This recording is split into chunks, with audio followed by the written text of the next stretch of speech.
নমস্কার বন্ধুরা, বাঙালি রান্নাঘরে আরও একটি নতুন ভিডিওতে আপনাদের স্বাগত জানিয়ে আজকে রান্নাবান্না আমি শুরু করছি। আজকে করব পটল পোস্ত আর রুই মাছের কালিয়া।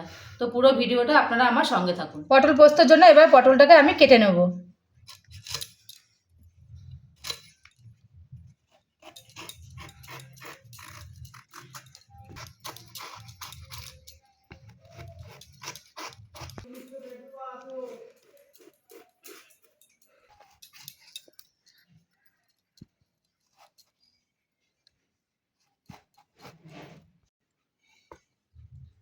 তো বন্ধুরা, পটলটা আমি দুদিক থেকে একটু একটু করে চিড়ে নিয়েছি যাতে মশলাটা ভালোভাবে ভেতরে যায়।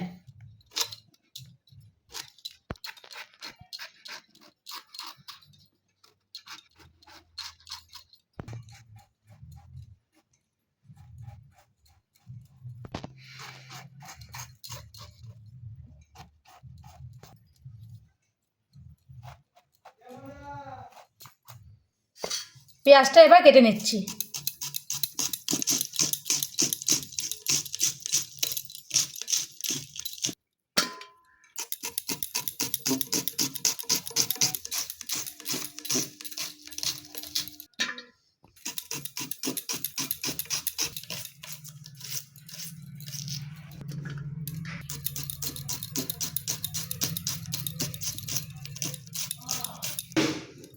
কড়াটা আমার গরম হয়ে গেছে, এবার আমি পটল ভাজার জন্য তেলটা দিয়ে দিচ্ছি।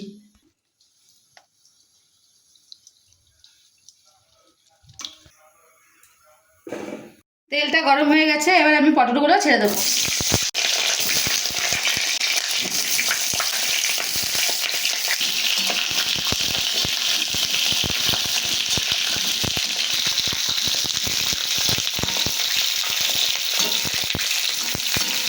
পটলের মধ্যে দিয়ে দিচ্ছি একটু লবণ আর সামান্য একটু হলুদ। এবার আমি পটলগুলো খুব ভালো করে ভেজে নেব।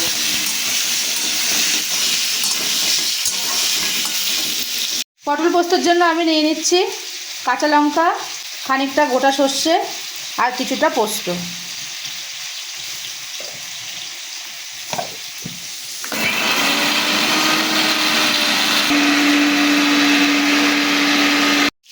পটলটা খুব লাল করে আমি ভেজে নিয়েছি, এবার বেটে রাখা মশলাটা আমি দিয়ে দিচ্ছি।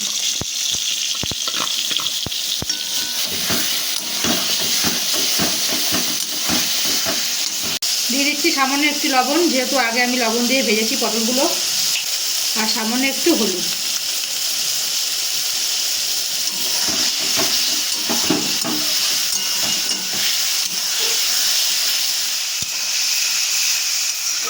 পটল ভাপাটা আমার প্রায় হয়ে এসছে, এবার আমি ওপর থেকে কিছুটা স্বাদ মতন চিনি দিয়ে দিলাম।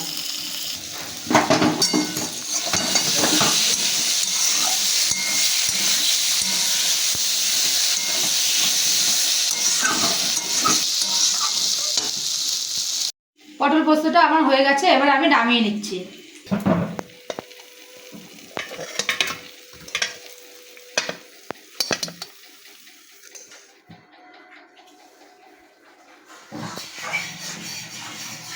মাছটা আমি ভালো করে ধুয়ে নিয়েছি, এবার মাছের মধ্যে আমি লবণ আর হলুদ মাখিয়ে নেব।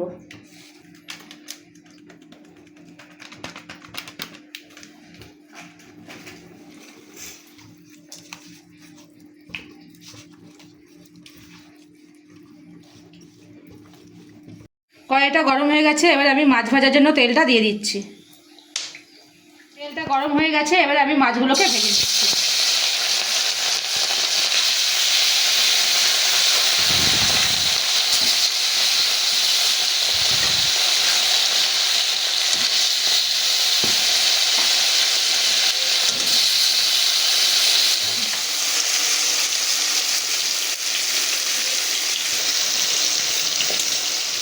মাছগুলো এক পিঠ খুব ভালো করে ভেজে নিয়েছি, এবার আমি মাছগুলোকে উল্টে অন্য পিঠ ভালো করে ভেজে নেব।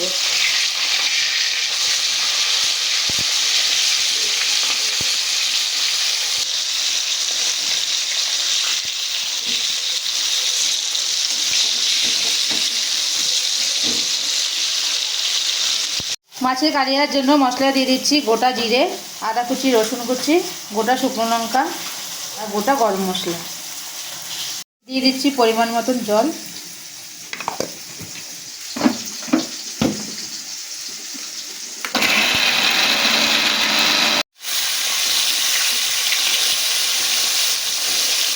মাছগুলো আমার খুব ভালো করে ভাজা হয়ে গেছে, এবার আমি মাছগুলোকে তুলে নিচ্ছি।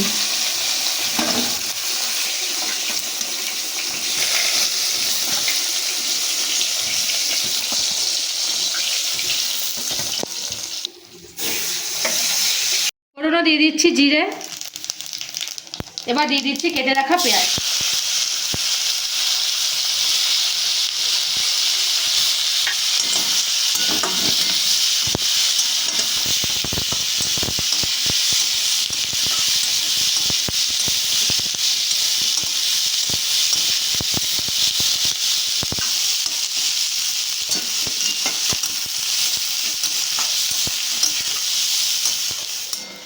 পেঁয়াজটা খুব লাল লাল করে আমি ভেজে নিয়েছি, এবার আমি বেটে রাখা মশলাটা পেঁয়াজের মধ্যে দিয়ে দেবো।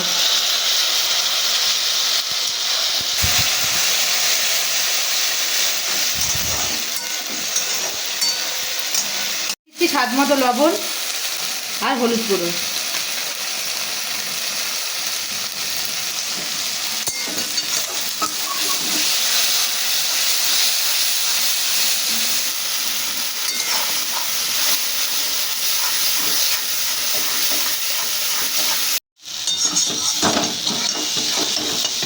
বন্ধুরা, মশলাটা আমি খুব ভালোভাবে কষিয়ে নিচ্ছি এবং কালারটাও খুব সুন্দর এসছে।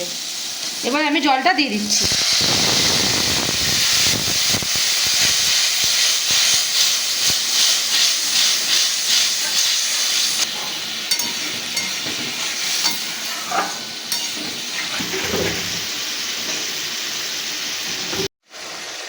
মাছের ঝোলটা আমার খুব ভালোভাবে ফুটে গেছে, এবার আমি মাছগুলোকে দিয়ে দিচ্ছি।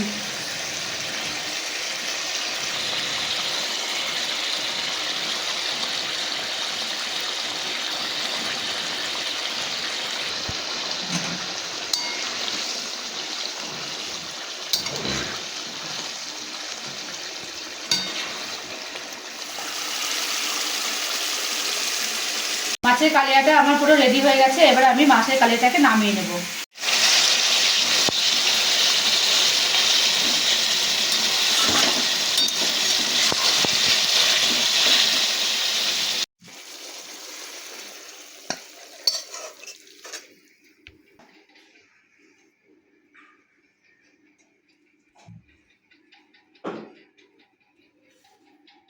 বন্ধুরা, আজকের রেসিপি দুটো যদি আপনাদের ভালো লেগে থাকে তাহলে আপনারা আমার চ্যানেলটিকে লাইক, কমেন্ট, শেয়ার এবং সাবস্ক্রাইব করে আমার সঙ্গে থাকবেন। ধন্যবাদ।